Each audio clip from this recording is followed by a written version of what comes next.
লক্ষ লক্ষ টকা লুণ্ঠন কৰাৰ অভিযোগ উঠিছে। জাগিৰোড ৰেলগেটৰ পৰা কণাবৰী হৈ পলাচুঙলৈ নিৰ্মিত হৈ থকা পথটো ঠিকাদাৰে এফালৰ পৰা নিৰ্মাণ কৰি গৈছে, কিন্তু আনফালৰ পৰা ভাঙিবলৈ ধৰিছে। মৰিগাঁও জিলাৰ গড়কাপ্তানী বিভাগৰ মায়ং গ্ৰাম্য পথ উপসংমণ্ডলৰ অধীনত ৭৫ লাখ টকাৰে নিৰ্মিত হৈ আছে জাগিৰোড ৰেলগেটৰ পৰা কণাবৰী হৈ পলচুঙলৈ থকা প্ৰায় ১.৫ কিলোমিটাৰ পথ। গড়কাপ্তানী বিভাগৰ সংসদীয় সচিব তথা জাগিৰোড সমষ্টিৰ বিধায়ক বিবেকানন্দ দলৈয়ে ২০০৯ চনৰ ৩১ অক্টোবৰ তাৰিখে আধাৰশিলা স্থাপন কৰা অনুসূচিত জাতি উন্নয়ন আঁচনিৰ অধীনত পকীকৰণ কৰা পথটোৰ ঠিকাদাৰ হৈছে শেৱালী ফুকন বৰদলৈয়ে। জানিব পৰা মতে সংসদীয় সচিবগৰাকীৰ অনুমোদন সাপেক্ষে পথ নিৰ্মাণৰ সুবিধা লাভ কৰা মহিলা ঠিকাদাৰগৰাকীয়ে আৰম্ভণিৰ পৰাই অতি নিম্নমানৰ কাম কৰাত ৰাইজৰ ক্ষোভৰ সন্মুখীন হৈ আহিছে যদিও ৰাইজৰ দাবীক কৰ্ণপাত নকৰি নিজৰ লুণ্ঠন ৰাজ অব্যাহত ৰাখি ৰাজহুৱা ধন অপচয় কৰাৰ অভিযোগ উঠিছে। ভাল কৰিবৰ কাৰণে পকী কৰিবৰ কাৰণে নিবেদন জনাইছিলোঁ আৰু জনোৱাৰ কাৰণে ৰাস্তাটো চেংচন কৰিলে।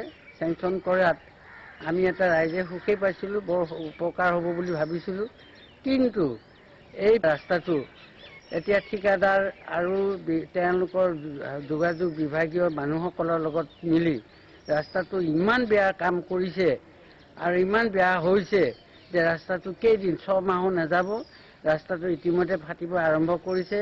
উল্লেখযোগ্য যে স্থানীয় ৰাইজৰ দাবীক হেয় জ্ঞান কৰি ঠিকাদাৰ আৰু গড়কাপ্তানী বিভাগৰ সংশ্লিষ্ট বিষয়াৰ বুজাবুজিৰ ফলতেই তথা অতি নিম্নমানৰ কাম কৰাৰ ফলত নিৰ্মাণৰ কেইদিনমানৰ পাছতেই পথটোৰ পকী অংশ ফাটি খহি যোৱাৰ লগতে হাত বা ভৰিৰে মোহাৰি দিলেই পকী অংশ এৰাই যোৱা পৰিলক্ষিত হয়। এই সম্পৰ্কত স্থানীয় লোকসকলে উন্নত মানৰ পকীকৰণৰ বাবে স্থানীয় বিধায়কৰ উপৰিও বিভাগীয় কৰ্তৃপক্ষ আৰু জিলা উপায়ুক্তক অভিযোগ দাখিল কৰিছে, যাতে স্বাধীনতাৰ ৬১ বছৰৰ পাছত লাভ কৰা পকী পথটোৰ সঠিক নিৰ্মাণ হয়।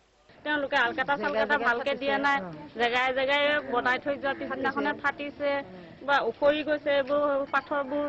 এনেকুৱা বহুত বেয়া কাম কৰিছে তেওঁলোকে। এতিয়া কি কৰিছে টকাবোৰ না ঠিকাদাৰে খাইছে না বিভাগীয় কৰ্তৃপক্ষই খাইছে, কাৰ হেৰি মানে আমি ধৰিব পৰা নাই। কিন্তু আমি ৰাস্তাটো যে বেয়া এইটো আমি দেখিছোঁ, জানিছোঁ ৰাইজে।